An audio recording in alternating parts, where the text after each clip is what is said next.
အားလုံးပဲမင်္ဂလာပါခင်ဗျာကျွန်တော်ဒီနေ့ဝေမျှပေးမယ်အကြောင်းအရာကတော့ဗီဒီယိုကို speed up ဘယ်လိုလုပ်ရမလဲဆိုတာကိုပြောပြပေးသွားမှာဖြစ်ပါတယ်ခင်ဗျာပထမဦးဆုံးအနေနဲ့ထုံးစံအတိုင်းအရှိန်မြန်ခြင်းတဲ့ဗီဒီယိုကလစ်ကိုတိုင်းလိုင်းတဲ့ကို drag လုပ်ပြီးဆွဲထည့်လိုက်ပါ speed up လုပ်ချင်တဲ့ဗီဒီယိုရုပ်ကတ်ကို select ပေးလိုက်ပါညာဘက်မှာရှိတဲ့ editing panel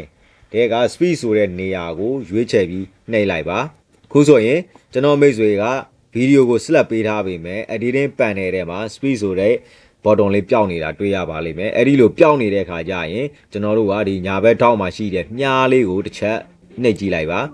အဲ့ဒါဆိုရင်ကျွန်တော်တို့ကဒီမှာ speed ဆိုတဲ့ button လေးပေါ်လာမှာဖြစ်ပါတယ်အဲ့ဒီလိုပေါ်လာတဲ့အခါကျရင် speed ဆိုတဲ့နေရာလေးကိုကလစ်ချက်ထပ်နှိပ်လိုက်ပါဒီမှာတူနဲ့သက်ဆိုင်ရာပေါက်ကလေးတစ်ခုကျလာပါတယ်ဒီနေရာလေးကို speed slider bar လို့ခေါ်ပါတယ်ဒီနေရာကိုကျွန်တော်တို့ကဘေးကိုနည်းနည်းလေးရွှေ့ကြည့်လိုက်မယ်ဆိုရင်ကျွန်တော်တို့ဗီဒီယိုလေးဟာမူလရှိတဲ့အခြေအနေကနေပြီးတော့ရင်ကျုံသွားမှာဖြစ်ပါတယ်ဒါဆိုရင်ကျွန်တော်တို့ဒါ play တစ်ချက်နှိပ်ကြည့်လိုက်ပါမယ်ဒါဆိုရင်ကားအရှိန်ပြင်းပြင်းနဲ့မောင်းလာတဲ့အနေအထားတစ်ခုရောက်သွားပြီဖြစ်ပါတယ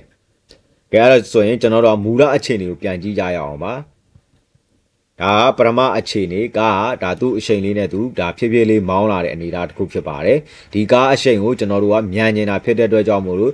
speed slider bar လေးကိုကျွန်တော်တို့ကညာဘက်ကိုဖြည်းဖြည်းရင်ကိန်းကနန်းတစ်ခုတိုးပေးကြည့်လိုက်တဲ့အခါမှာပထမအခြေအနေကနေပြီးရင်ကားညံလာမှာဖြစ်ပါတယ်ဟိုကျွန်တော်မိတ်ဆွေနောက်ထပ်မှတ်မိသွားအောင်ကျွန်တော်နောက်ထပ်ရုပ်ကတ်ကလေးတစ်ခုနဲ့ထပ်ပြီးတော့ရင်ပြပေးပါမယ်ခုဆိုရင်ကျွန်တော်နောက်ထပ်ရုပ်ကတ်တစ်ခုကို drag လုပ်ပြီးဆွဲထည့်လိုက်ပါပြီအခုဆိုရင်ကျွန်တော်တို့ကဒီကားရဲ့အရှိန်တစ်ခုကိုစပြီးတော့ရင်ကျွန်တော်တို့ play ပြီးတော့ရင်ကြည့်လိုက်ရအောင်အခုဆိုရင်ဒါဖြည်းဖြည်းလေးမောင်းလာတာကိုကျွန်တော်မိတ်ဆွေအနေနဲ့တွေ့ရမှာဖြစ်ပါတယ်အဲ့ဒီကားအရှိန်ဖြည်းဖြည်းလေးမောင်းလာတဲ့ဟာကိုကျွန်တော်တို့က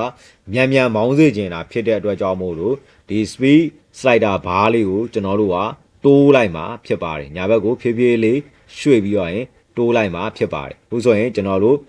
duration time လည်းတဖြည်းဖြည်းနဲ့များလာမှာဖြစ်ပါတယ်အဲ့ဒါကိုကျွန်တော်တို့အခုဒါဆိုရင် play ကြည့်ရအောင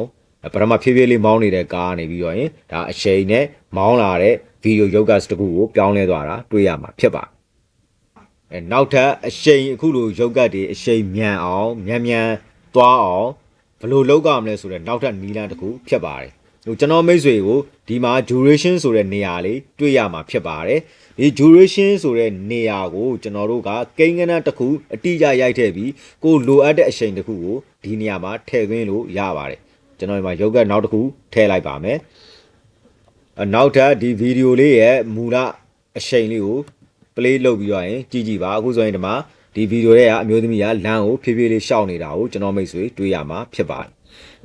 ကျွန်တော်မိတ်ဆွေအနေနဲ့လိုချင်တဲ့ကိန်းကနန်းတစ်ခုကိုဓာတ်ရိုက်ရိုက်ထည့်လိုက်လို့ရပါတယ်ကျွန်တော်တို့ဒီနေရာမှာကျွန်တော်10ဆိုပြီးရင်ပေးလိုက်ပါမယ်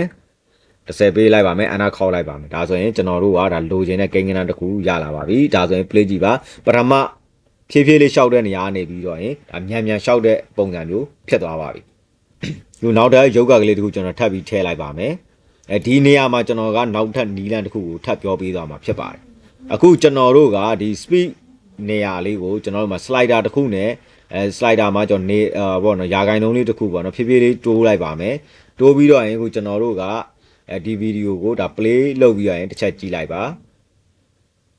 အခုဆိုရင်ဒါဒီဗီဒီယိုထဲမှာရှိရဲ့လမ်းလျှောက်တဲ့အရှိန်လေးကဒါဖြည်းဖြည်းလေးနဲ့ရှောက်နေတာဖြစ်ပါတယ်အဲ့ဒီတော့ကျွန်တော်တို့ကနောက်ထပ်နီလန်အနေနဲ့ဒီပေါ်မှာလိမ်မော်ရောင်ဘာတန်းလေးပေါ်မှာကျွန်တော်ကလစ်ကလေးတင်လိုက်တဲ့အခါမှာဒီမှာအဝိုင်းပုံစံလေးပေါ်လာပါလိမ့်မယ်တကယ်တော့အနားပုံစံမှာ duration ရဲ့ icon ပုံစံလေးဖြစ်ပါတယ်အဲ့ဒီနေရာကိုကျွန်တော်ကလစ်တစ်ချက်ဖိပြီးတော့ရင်အတွင်းဘက်ကိုဖြည်းဖြည်းချင်းတိုးလိုက်မယ်ဆိုရင်လည်းဒီ speed ကမြန်သွားမှာဖြစ်ပါတယ်ကျွန်တော်မိတ်ဆွေအနေနဲ့ထွက်ပေါ်လာတဲ့ရလဒ်ကိုကျေနပ်တဲ့အထိ speed setting တွေကိုကျွန်တော်ဝေမျှပေးခဲ့တဲ့နီးလန်းတွေကိုအသုံးပြုပြီးဖန်တီးနိုင်ပြီဖြစ်ပါတယ်Filmora 14မှာဗီဒီယိုကလစ်တစ်ခုကို fast forward ဒါမှမဟုတ် speed up လုပ်နည်းကိုသိရှိသွားပြီဖြစ်ပါတယ်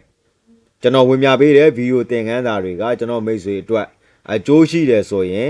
like share and comment လုပ်ပေးသွားစေချင်ပါတယ်ခင်ဗျာကျွန်တော်တို့နောက်ဗီဒီယိုမှာပြန်လည်ဆုံတွေ့ကြရအောင်ပါခင်ဗျာ